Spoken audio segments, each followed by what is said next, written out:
O.J. Simpson permanently changed the way we think of our court system.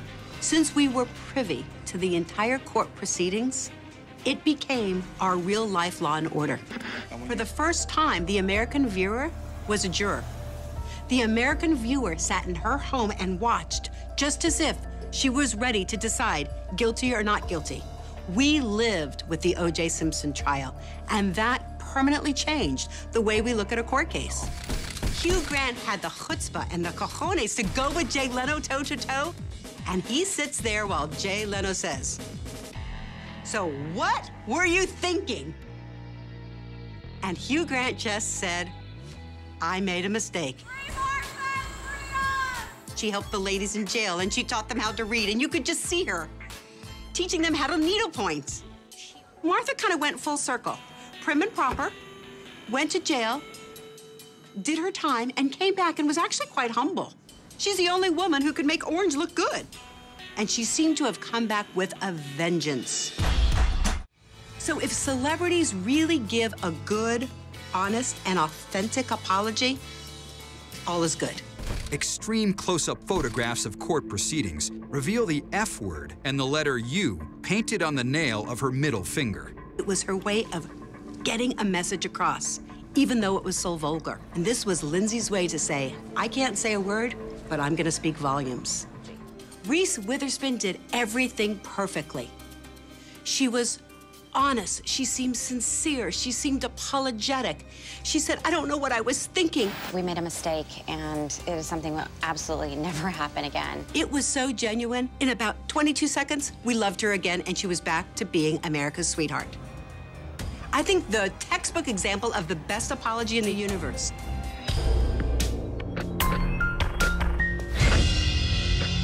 Gibson has seemingly tried to earn every badge of dishonor, flaunting the codes and social rules of the town that has made him millions. He offends blacks, he offends Jews, he offends gays.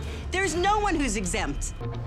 To staunch the bleeding, Gibson puts out a press release that reiterates his go-to defense. It was the drink. He first did a letter, but it didn't seem to work really well. And when you do an apology, and then you have to do a second apology, it tells you that that apology isn't working.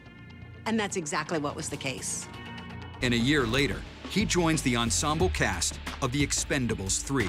The entire brand of The Expendables is pretty much all of the old has-been movie stars. So he's joining a whole group of men who have made some big mistakes and tried to apologize about it.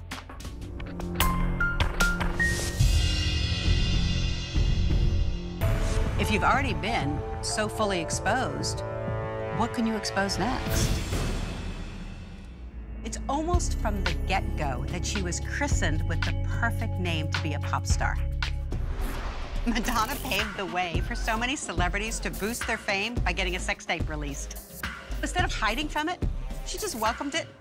It made her more famous, and it continued to get her brand identified as being so sexual, so provocative, and literally, it's all out there.